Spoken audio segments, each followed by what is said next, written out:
حتما اسم خط دیورند به گوش خورده. جنجالی ترین مرز دنیا که یک قوم را به دو نیم تقسیم کرد. اما چیزی که کمتر کسی می‌داند این است که تقریباً تمام کشورهای جهان این مرز را به رسمیت شناختند، بجز افغانستان. در حالی که پشتون‌های آن طرف مرز خود را پاکستانی می‌دانند و آن را پذیرفتند، اما در افغانستان این خط هنوز هم رد می‌شود. چرا اینقدر جنجالی است؟ از کجا شروع شد و چرا تا امروز حل نشده؟ اگر می‌خواهی حقیقت کامل را بدانی، حتما تا آخر این ویدیو همراه من باش. بیایید از اول شروع کنیم. اینکه اصلاً چه شد چیزی به نام خط دیورند به وجود آمد و چرا تا امروز یکی از جنجالی ترین مرزهای دنیا باقی مانده است. اول از همه باید بدانیم که این خط چرا دیورند نام دارد.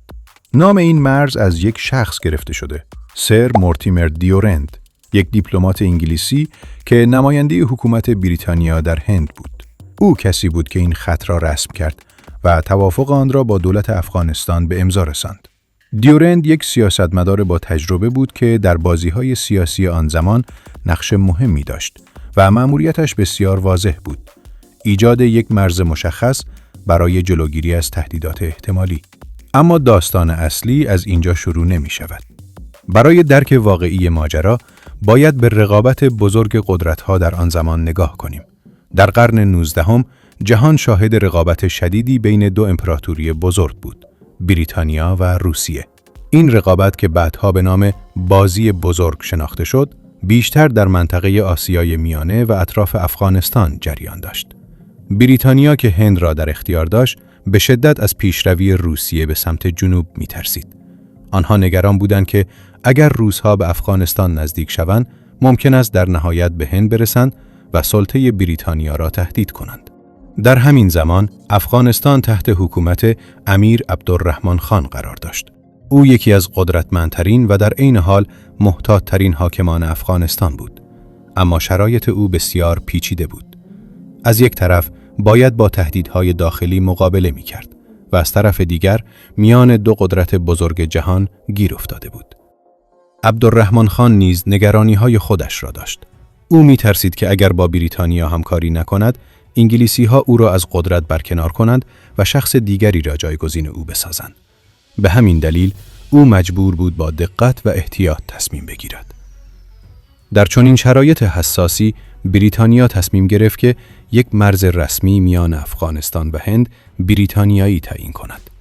هدف آنها این بود که یک منطقه حائل ایجاد کنند تا نفوذ روسیه را محدود کنند و در عین حال کنترل بهتری بر مناطق مرزی داشته باشند. سرانجام در سال 1893 سر مورتیمر دیورند به کابل آمد تا با امیر عبدالرحمن خان مذاکره کند.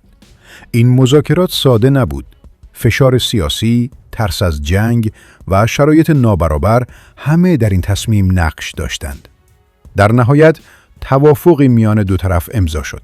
این توافق خطی را مشخص کرد که از مناطق قبایلی عبور می‌کرد و مرز میان افغانستان و هند بریتانیایی را تعیین می‌کرد. اما این خط فقط یک مرز جغرافیایی نبود، بلکه سرنوشت میلیون‌ها انسان را تغییر داد.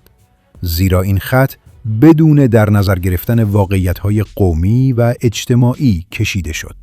قبایل پشتون که قرنها در یک سرزمین زندگی می‌کردند، ناگهان به دو بخش تقسیم شدند. خانواده‌ها از هم جدا شدند، ارتباطات سنتی قطع شد و یک شکاف عمیق در میان مردم ایجاد گردید. خط دیورند به شکلی ترسیم شد که بخش‌های بزرگی از سرزمین‌های تاریخی افغانستان همراه با مردم آن به هند بریتانیایی واگذار گردید. در این مناطق اکثریت جمعیت را قبایل پشتون و بلوچ تشکیل می‌دادند، مردمی که قرنها در یک جغرافیای واحد زندگی کرده بودند، اما با یک خط روی نقشه از هم جدا شدند. اما این تنها هدف بریتانیا نبود. یکی از اهداف اصلی این مرزبندی ایجاد فاصله میان هند بریتانیایی و امپراتوری روسیه بود. انگلیسی‌ها نمی‌خواستند هیچ مرز مستقیمی میان این دو قدرت بزرگ به وجود بیاید. به همین دلیل منطقه‌ای به نام واخان بدخشان به عنوان یک منطقه حائل حفظ شد. واخان بدخشان، این منطقه باریک و طولانی، به گونه‌ای طراحی شد که میان دو امپراتوری قرار بگیرد و مانع تماس مستقیم آنها شود. به همین خاطر است که واخان تا امروز بخشی از خاک افغانستان باقی مانده است. اما یکی از بزرگترین پیامدهای این تصمیم چیزی بود که کمتر به آن توجه می شود. افغانستان عملاً از دسترسی مستقیم به آبهای آزاد محروم شد. با این مرزبندی، افغانستان به یک کشور محاط به خشکی تبدیل شد. کشوری که برای دسترسی به دریا مجبور است از خاک کشورهای دیگر عبور کند. این مسئله تأثیر بزرگی بر اقتصاد افغانستان گذاشت، چون انتقال کالاها به بازارهای جهانی سخت‌تر و پرهزینه‌تر شد. تا امروز هم این مشکل ادامه دارد. افغانستان نمی‌تواند به راحتی محصولات خود را به آبهای آزاد منتقل کند و همین موضوع یکی از موانع اصلی رشد اقتصادی کشور محسوب می‌شود. از طرف دیگر، بسیاری معتقدند که این مرزبندی تصادفی نبوده است، بلکه بخشی از سیاست‌های آگاهانه بریتانیا بوده.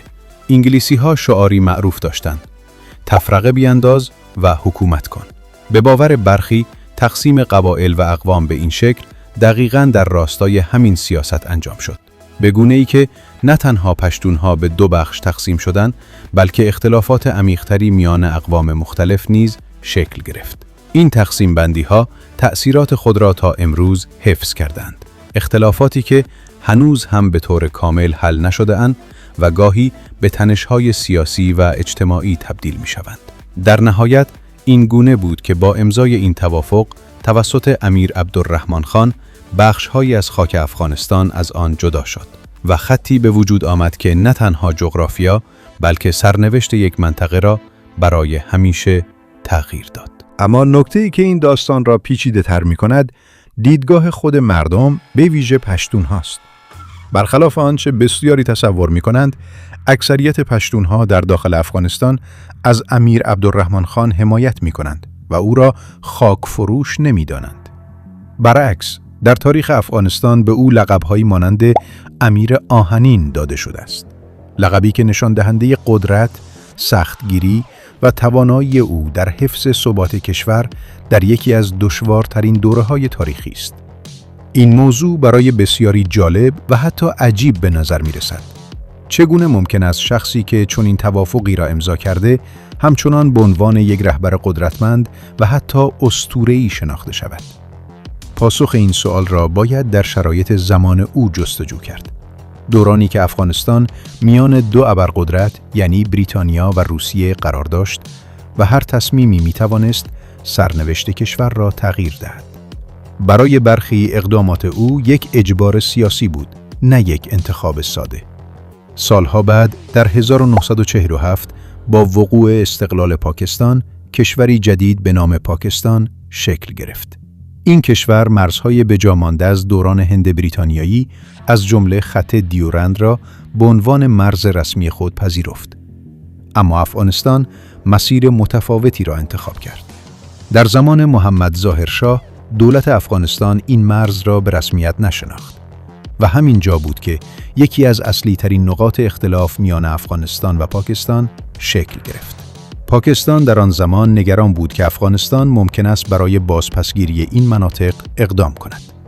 به ویژه در دوره‌هایی مانند حکومت ظاهرشاه و بعدتر محمد داوود خان، این احتمال بیشتر احساس می‌شد و باعث افزایش تنش میان دو کشور گردید. در نتیجه هر دو طرف تلاش کردند قدرت نظامی خود را تقویت کنند. اما با گذشت زمان شرایط تغییر کرد. امروزه پاکستان دیگر یک کشور تازه تأسیس نیست. این کشور در طول دهه‌ها توانسته قدرت نظامی خود را به طور قابل توجهی افزایش دهد و حتی به یک قدرت هسته‌ای تبدیل شود. به همین دلیل بسیاری از تحلیلگران معتقدند که بحث بازپسگیری نظامی این مناطق در شرایط فعلی عملاً امکان پذیر نیست و بیشتر جنبه احساسی یا سیاسی دارد. اما موضوع به همین جا ختم نمی شود. یکی از حساس‌ترین بخش‌های این مسئله تفاوت دیدگاه در میان خود پشتون هاست. پشتون‌های ساکن پاکستان در طول سالها هویت ملی پاکستانی را پذیرفتند و بسیاری از آنها به کشور خود افتخار می‌کنند. در این حال، سطح آموزش و حضور آنها در ساختارهای سیاسی و اجتماعی پاکستان نیز رشد قابل توجهی داشته است. در مقابل در افغانستان برخی همچنان بر این باورند که پشتون‌های آن سوی مرز بخشی از یک هویت مشترک تاریخی هستند. این تفاوت دیدگاه گاهی باعث سوء تفاهم و حتی اختلاف در داخل افغانستان نیز می شود. با قدرت رسیدن طالبان، تنش‌های مرزی میان افغانستان و پاکستان دوباره شدت گرفته است. طالبان بارها اعلام کردند که آنها خط دیورند را به عنوان مرز رسمی قبول ندارند، موضوعی که ریشه در تاریخ طولانی این اختلاف دارد. در حالی که این مرز در زمان امیر عبدالرحمن خان تعیین و امضا شد، هنوز هم از سوی دولت‌های افغانستان به رسمیت شناخته نشده است. طالبان نیز مانند بسیاری از حکومت‌های قبلی افغانستان همین موضع را تکرار می‌کنند و معتقدند که بخش‌هایی از آن سوی این خط به نوعی با تاریخ افغانستان گره خورده است. از سوی دیگر پاکستان دیدگاه کاملاً متفاوتی دارد. این کشور از زمان استقلال پاکستان این مرز را رسمی و قطعی می‌داند و بر اساس همین مرزها در سطح بین‌المللی شناخته شده است. پاکستان کنترل کامل این مناطق را در دست دارد و مرزهایش در نهادهای بین‌المللی مانند سازمان ملل متحد ثبت و پذیرفته شدند. به همین دلیل برخی تحلیلگران باور دارند که پاکستان از نظر عملی نیازی به رسمیت شناخته شدن این مرز از سوی افغانستان ندارد، چون هم کنترل جغرافیایی را در اختیار دارد و هم در سطح جهانی به عنوان یک کشور با مرزهای مشخص پذیرفته شده است. در این حال پاکستان همچنان تمایل دارد که این مسئله از نظر سیاسی نیز حل شود و افغانستان به طور رسمی این خط را بپذیرد تا یکی از مهمترین اختلافات تاریخی میان دو کشور پایان یابد. به نظر شما آیا این اختلاف روزی حل خواهد شد؟ آیا پاکستان واقعاً به دنبال به رسمیت شناسی رسمی این مرز از سوی افغانستان است یا نه؟ حتما نظر خودتان را در کامنت بنویسید.